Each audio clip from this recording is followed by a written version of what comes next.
Hello everyone, welcome back to the channel. तो इस video में हम लोग बात करने वाले हैं क्लास 12th का जो इंग्लिश का सीरीज चल रहा था हमारा, उसी का चैप्टर 3 हम लोग इस वीडियो में करेंगे। अगर आप इस चैनल को फॉलो कर रहे हो तो आपको आइडिया होगा कि इस चैप्टर के हमने वीडियोज़ अपलोड कर रखे हैं, 3 वीडियोज़ अपलोड हो रखे हैं। इस वीडियो में ये चौथा वीडियो होने वाला है और इसमें हम लोग B.2.2 का क्वेश्चन आंसर सॉल्व करने वाले हैं। बेसिकली मैं हर क्वेश्चन को बताऊंगी, हर क्वेश्चन का आंसर आप क्या लिख सकते हो, ओके, वो सारी चीज़ें साथ में उस आंसर का हिंदी, क्वेश्चन का हिंदी, सारी चीज़ें समझाऊंगी। और एक और बात, अगर आपको ऐसा डाउट लगे कि मैं जो आंसर बता रही हूँ वो सही है या नहीं, तो मैं आपको बता दूँ कि मैंने खुद बोर्ड्स के एग्ज़ाम दे रखे हैं बिहार बोर्ड से, और मैंने अपने बोर्ड्स के एग्ज़ाम में 458 मार्क्स स्कोर करे थे, जिसकी वजह से मैं बिहार टॉपर लिस्ट में भी थी।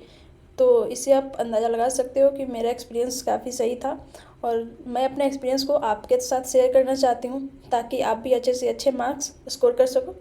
तो चलिए वीडियो को शुरू करते हैं। पहला क्वेश्चन है, ये बेसिकली शॉर्ट टाइप क्वेश्चन है, जैसे आप देख सकते हो ब्रीफली आंसर देना है हमें। तो ये क्वेश्चंस आ सकते हैं आपके शॉर्ट आंसर क्वेश्चन में, जो 3 मार्क्स का या 2 मार्क्स का जो भी आता है, ओके। तो इसका आंसर हम लोग भी शॉर्ट में करने का कोशिश करेंगे।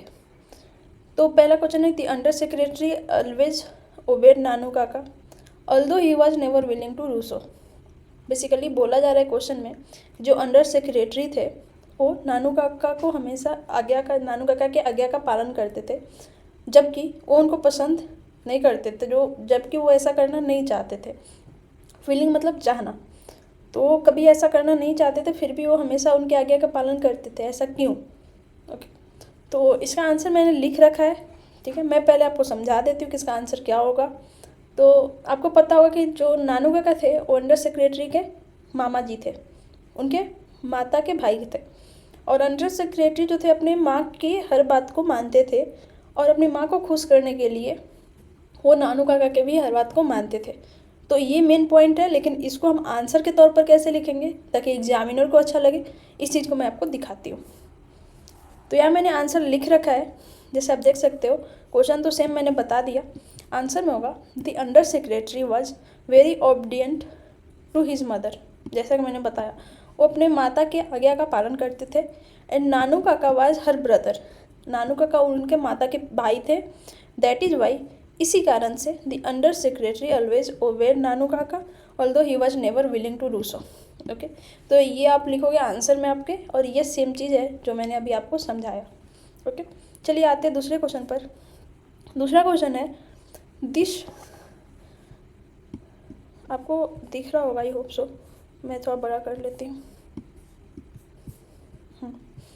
This tie and collar business is no good this days, what did Nanu Kaka mean to से। नानू काका, अगर आपने बुक पढ़ा है तो नानू काका ने ये सेंटेंस बोल रखा है बुक में कि ये जो टाई एंड कॉलर वाला बिजनेस है, ओके, ये जो आजकल टाई एंड कॉलर वाला जो लोग पहनते हैं, ओके, वो चीज़ अच्छा नहीं है आज के दिन में, ओके।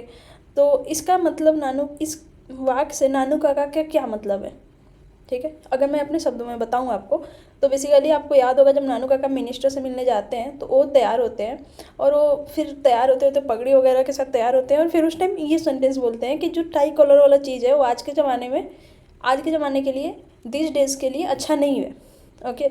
ऐसा क्यों बोलते हैं नानू काका, ठीक है। तो इसका आंसर भी मैंने लिख रखा है। पहले मैं आपको समझा दूँ कि नानू काका ऐसा इसलिए बोलते हैं, ओके, क्योंकि आज के ज़माने में लोग टाई कॉलर को उतना वैल्यू नहीं देते, ठीक है। आज के ज़माने में मॉडर्न वेस्टर्न ड्रेसेस को लोग ज़्यादा वैल्यू देते हैं एज़ कम्पेयर टू पुराने ज़माने के ड्रेसेस।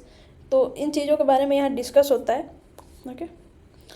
तो ये चीज़ यहाँ मैंने आंसर में लिख रखा है कि आप आंसर में इसको कैसे लिखोगे। ये क्वेश्चन मैंने रिपीट कर दिया है, आंसर पर चलते हैं। आंसर है, नानू काका is expressing a sentiment about the changing times and fashion. तो बेसिकली इस लाइन के द्वारा नानू काका अपने उस सेंटिमेंट को दर्शा रहे हैं। सेंटिमेंट मीन्स अंदर की बात, वो क्या सोच रहे हैं, उस भाव को दर्शा रहे हैं, जो कि किसके बारे में, about the changing times and fashion, जो समय और जो फैशन चेंज होते जा रहा है उस चीज़ को दर्शा रहे हैं। He is suggesting that the traditional attire, possibly referring to the Jodhpur coat and turban, is no longer considered fashionable और अप्रोप्रिएट इन टूडेज सोसाइटी। इस चीज़ से वो this tie and collar business is no good this days, इससे वो बताना चाहते हैं कि जो ट्रेडिशनल अटायर है हमारा, ठीक है, हमारे भारतीय संस्कृति में आप जानते हो कि बहुत जो ट्रेडिशनल अटायर है वो काफ़ी ज़्यादा पहले के लोगों के लिए आकर्षित मानते हैं लोग उसको देखकर पुराने ज़माने के लोग काफ़ी खुश होते हैं ट्रेडिशनल अटायर को देखकर। लेकिन आज के टाइम में मॉडर्न ज़माने में लोग वेस्टर्न ड्रेसेस को देखकर खुश होते हैं।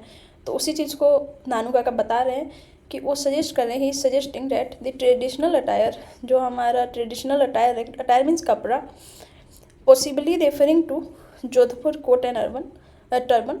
तो बेसिकली ट्रेडिशनल अटायर से उनका मतलब है कि जोधपुर का कोट जो पहन रहे होते हैं और टर्बन पगड़ी is no longer consider fashionable और अप्रोप्रिएट इन टूडे सोसाइटी।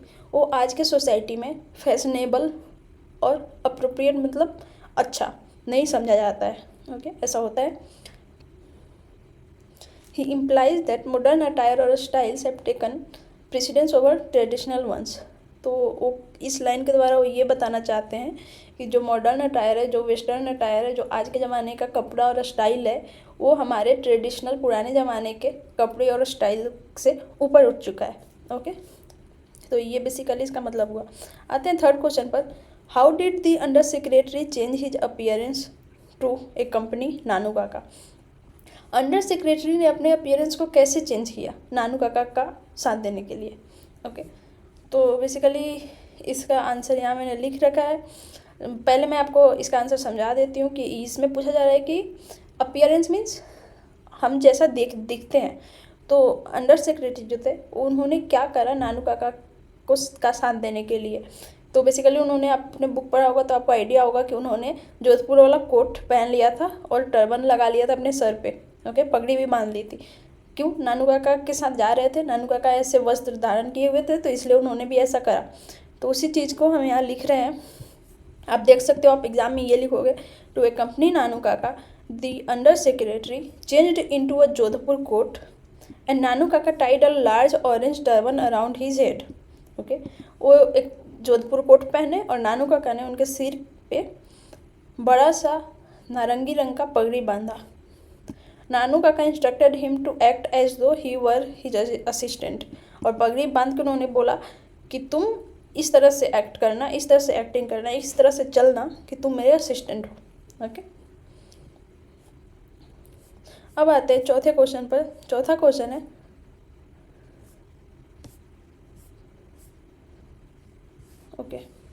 चौथा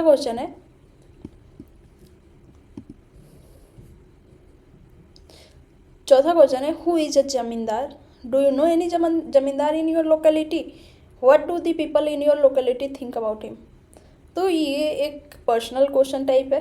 ओके, इसके लिए सबका आंसर डिफरेंट हो सकता है हर इंडिविजुअल के लिए। पहला क्वेश्चन तो जनरलाइज हो सकता है 1 मिनट के लिए कि जमींदार कौन होता है, बट बाकी 2 पार्ट जो हैं उसमें ये पूछा जा रहा है क्या आपके लोकेलिटी में कोई ज़मींदार है, और अगर है तो लोग उसको किस तरीके से उसके बारे में सोचते हैं। तो जो सेकंड क्वेश्चन और थर्ड क्वेश्चन है कि आपके लोकेलिटी में ज़मींदार है, क्या आप उसको जानते हो और लोग उसके बारे में कैसा सोचते हैं, ये तो आप लिख सकते हो अपने अपने आंसर को, सबके लिए डिफ़र करेगा। लेकिन हु इज़ अ जमींदार ये एक जनरल आंसर हो सकता है, तो मैं इसका आंसर बता देती हूँ। तो ज़मींदार क्या होता है? ज़मींदार मतलब लैंड ऑनर। ओके, जिसके पास काफ़ी ज़्यादा ज़मीन वगैरह होते हैं। तो जमींदार is a land owner, particularly one who held substantial land holdings in a कॉलोनिकल India. Okay, इसमें बेसिकली ये बोल रहा है जमींदार एक लैंड ऑनर होते हैं। बेसिकली पर्टिकुलर रूप से वो लोग होते हैं जो कि लैंड होल्डिंग को रखते हैं, बेसिकली ज़मीन के मालिक होते हैं। And collected rents from tenant farmers.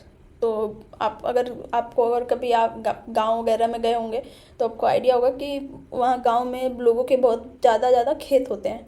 तो वो खेत तो लोग क्या करते हैं, किसानों को दे देते हैं, किसान उस पर अपना खेती वगैरह करते हैं और उनको पैसे देते हैं उसके बदले। ओके, एक ईयर में कुछ पैसे दे दिए, रेंट बेसिकली उस ज़मीन का। तो वो जो ज़मीन, बहुत बड़ा ज़मीन जो होता है, बहुत दूर एरिया में फैला हुआ ज़मीन जिसका होता है, उसको ज़मींदार कहते हैं। Zamindars were often seen as wealthy and powerful figures in their communities. तो हर एरिया में एक होता है कि किसी पर्टिकुलर पर्सन के पास बहुत ज़्यादा ज़मीन है, बहुत ज़्यादा खेत है, तो उनको बेसिकली उस एरिया का अमीर इंसान और शक्तिशाली इंसान के रूप में माना जाता है। और सेकेंड पार्ट का मैंने बोला आंसर सबके लिए डिफरेंट होगा, तो आप कर सकते हो। बेसिकली ये क्वेश्चन एग्ज़ाम में नहीं पूछा जाएगा, मोस्टली चांसेस है, क्योंकि ऐसे क्वेश्चन नहीं पूछे जाते एग्जाम्स में। आते हैं फिफ्थ क्वेश्चन पर। हाउ डिड नानू काका इम्प्रेस सोहनलाल रतिराम? नानू काका ने सोहनलाल रतिराम को कैसे इम्प्रेस किया?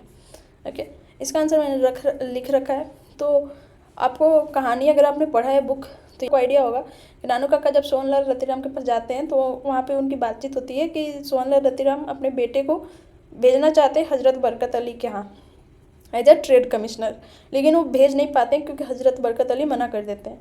तो उसी पॉइंट को लेकर नानू काका है उनको इम्प्रेस करते हैं और बोलते हैं कि जो हज़रत बरकत अली है उनके फ्रेंड है और वो काफ़ी इजी तरीके से उनके बेटे को वहाँ ट्रेड कमिश्नर के रूप में भेजने में मदद कर सकते हैं। तो इस तरह से वो उनको इम्प्रेस करते हैं। चलिए आंसर को देख लेते हैं, लिखेंगे कैसे। Sohanlal Ratiram wanted to send his son as a trade commissioner to Hazrat Barkat Ali. Okay, Sohanlal Ratiram अपने बेटे को ट्रेड कमिश्नर के रूप में हज़रत बरकत अली के यहाँ भेजना चाहते थे, but he refuse to meet his son. लेकिन हज़रत बरकत अली उनके बेटे से मिलने से मना कर दिए। नानू काका assured him that it was quite easy for him and he would surely help him because हज़रत बरकत was his close friend। तो नानू काका ने उन्हें एश्योरेंस दिया, उन्हें बोला कि it was quite easy for him, Nanu Kaka के लिए काफ़ी ईजी है और वो श्योरली उनका हेल्प करेंगे उनके बेटे को हज़रत बरकत अली के यहाँ ट्रेड कमिश्नर बनने में, क्योंकि बिकॉज हज़रत बरकत वॉज हिज क्लोज फ्रेंड, क्योंकि हज़रत बरकत अली उनके क्लोज फ्रेंड है, निकट के मित्र हैं, प्रिय मित्र हैं। 10 नानू काका इम्प्रेस सोहनलाल, और इस तरह से नानू काका ने सोहनलाल को इम्प्रेस किया। सोहनलाल को लगा कि नानू काका एक बड़े आदमी हैं, इनका इतने बड़े बड़े लोगों से जान पहचान है, तो इसलिए वो उनके साथ खुश हो गए, मतलब उनकी बातों से खुश हो गए। अब आते हैं नेक्स्ट क्वेश्चन पर। नेक्स्ट क्वेश्चन है what important information did he collected at Ratiram's place? Nanu Kaka ने कौन सा ऐसा इम्पोर्टेंट इन्फॉर्मेशन था जो उन्हें रतिराम के यहाँ से पता चली? ओके, ये क्वेश्चन है। तो इसका आंसर ये है कि जब नानू काका रतिराम के यहाँ गए थे तो वहाँ पे उन्होंने सुना था कि रतिराम जो है अपने बेटे की शादी करवाना चाहते हैं, ओके, एक राजकुमारी से, और वो प्रपोजल जो था वो कैंसिल हो जाता है और ये चीज़ वहाँ डिस्कस हुई जिसको नानू काका सुनने, और ये उनके लिए एक इम्पॉर्टेंट इन्फॉर्मेशन था। ठीक है, तो इसी चीज़ को यहाँ लिखेंगे। और वो राजकुमारी कौन थी? वेलफेयर मिनिस्टर की बेटी थी। ओके, तो the welfare minister has refuse the proposal of his daughter's marriage with Sohanlal Ratiram son. Welfare minister जो हैं उन्होंने अपनी बेटी की शादी सोहनलाल रतिराम के बेटे के साथ कराने के प्रपोजल को मना कर दिया है and got his daughter married with prince of Ninaur. Okay, और अपनी बेटी का शादी निनौर के राजकुमार के साथ तय कर दिया है। This was the important information that he collected at Ratiram's place. यही एक इम्पॉर्टेंट इन्फॉर्मेशन था जो नानू काका ने रतिराम के घर से पता करा। ओके, तो ये एक आंसर हो गया 6 नंबर का। 7 नंबर पर आते हैं। Who is a prince? Do we have any prince now? If yes, do they enjoy the same privilege which they used to do? तो ये भी एक जनरल क्वेश्चन नहीं है, हर इंडिविजुअल का अपना अपना आंसर हो सकता है, तो इसका भी एक जनरल आंसर नहीं होगा। हु इज अ प्रिंस, राजकुमार कौन होता है? तो ये आपको पता है कि son of the king. Okay, तो जो राजा का बेटा होता है वही राजकुमार माना जाता है। और आज के ज़माने में ये इंडिविजुअल हो गया कि मेरे जानने में कोई राजकुमार, कोई प्रिंस है नहीं। अगर आपके लोकेलिटी में कहीं पे अगर ऐसा हो तो आप उसके अनुसार आंसर कर सकते हो और आप अपना बात रख सकते हो कि क्या उन्हें सेम प्रिविलेज मिलती है जो कि पहले मिला करती थी या नहीं मिलती, ये जनरल लोगों के तरह रहते हैं। ये सारी चीज़ें आप अपने अनुसार लिख सकते हो। स्टिल ये क्वेश्चन भी एग्जाम्स में आने की प्रोबेबिलिटी कम है। ओके, तो आई होप आपको क्वेश्चन आंसर समझ आए होंगे। अगर आपको कोई डाउट हो, कोई भी सेंटेंस का मीनिंग ना समझ आया हो, कोई आंसर पर डाउट हो, तो आप कमेंट बॉक्स में कमेंट कर सकते हो, मैं आपका रिप्लाई कर दूँगी। और ये वीडियोस बनाने में मुझे काफ़ी सर्च करना पड़ता है क्योंकि मैं आपको परफेक्ट कंटेंट देती हूँ ताकि आपके आंसर्स जो आप लिखो एग्जाम्स में उस पर फुल मार्क्स मिले।